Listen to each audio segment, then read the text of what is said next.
نیائی صاحب، عمران صاحب کی یہ اپروچ چینج نہیں ہوئی. آپ تو شروع سے ان کو جانتے ہیں. ویسے تو وہ بڑے لبرل بھی رہے ہیں اپنے خیالات میں، لیکن وہ اس طرف بھی ہیں، پرو طالبان بھی ہیں.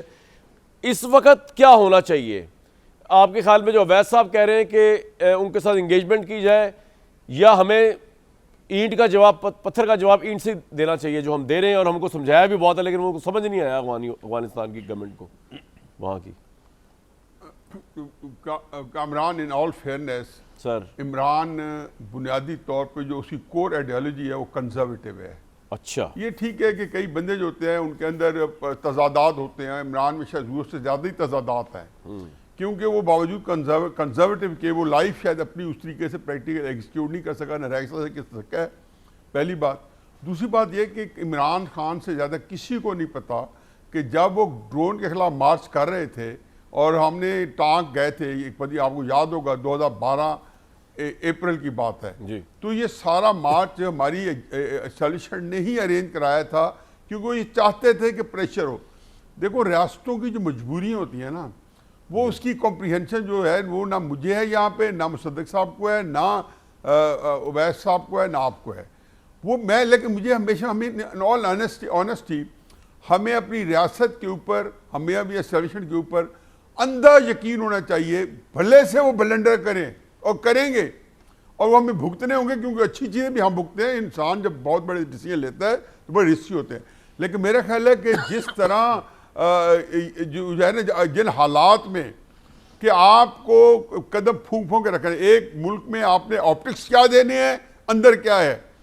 ایک بات میں صرف کہتا ہوں کہ ہمارا 6 مہینے کے بعد آپ یہ بات بھی نوٹ کر لیں کہ پاکستان اور افغانستان ایسے ہی شیر و شکر ہوں گے جیسے ہم ایران کے ساتھ ہیں، سعودی عرب کے ساتھ ہیں، کسی اور کے ساتھ ہیں.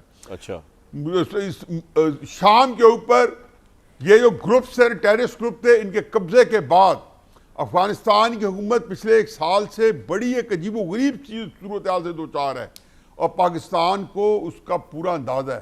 اب پاکستان یہ چاہتے ہیں، ترکی نے شام کے اندر لگا ایسے کہ جیسے وہ ان ٹیررسٹ کے ساتھ ان کے ساتھ ہے، ابو محمد جولانی کے ساتھ ہے، لیکن عملاً اسے جا کے ترکی میں سنبھال کے بیٹھ گیا. پاکستان افغانستان کے اندر اس کا اثر و رسوخ آج بھی بہت زیادہ ہے.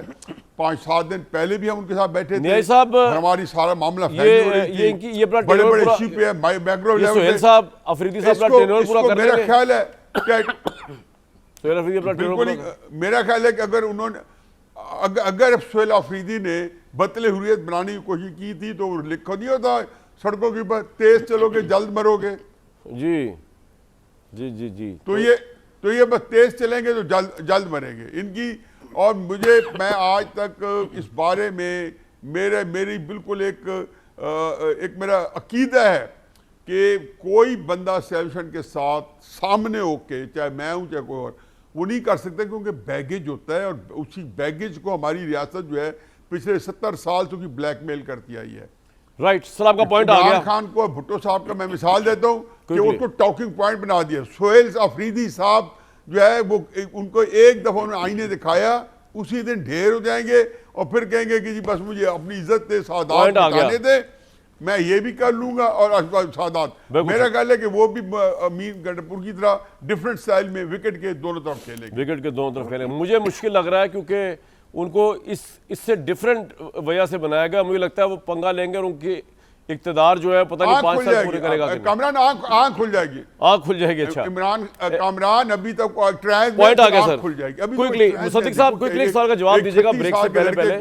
سر ایسا پوائنٹ آ گیا کہ جو اویس صاحب ایک بار بار کہہ رہے ہیں نا، اس میں تھوڑا کیا وزن لگتا ہے آپ کو کہ انڈیا کے ساتھ جو تعلقات افغانستان کے جو بن رہے ہیں وہ ہماری ڈپلومیسی کی ناکامی ہے، یا وہ بلا وجہ بن رہے ہیں؟ وہ کیوں بن رہے ہیں اتنے؟ کوئکلی سر جواب دیجیے گا بریک سے پہلے. دیکھیے اس وجہ سے کہ انہوں نے ایک ٹی ٹی پی کے ذریعے ہمیں مسلسل بلیک میل کرنے کی کوشش کی ہے. یہ جن چیزوں کو ہم نیگوشیشنز کہہ رہے ہیں، یہ صرف بلیک میلنگ کے آگے ییلڈ کرنے کی بات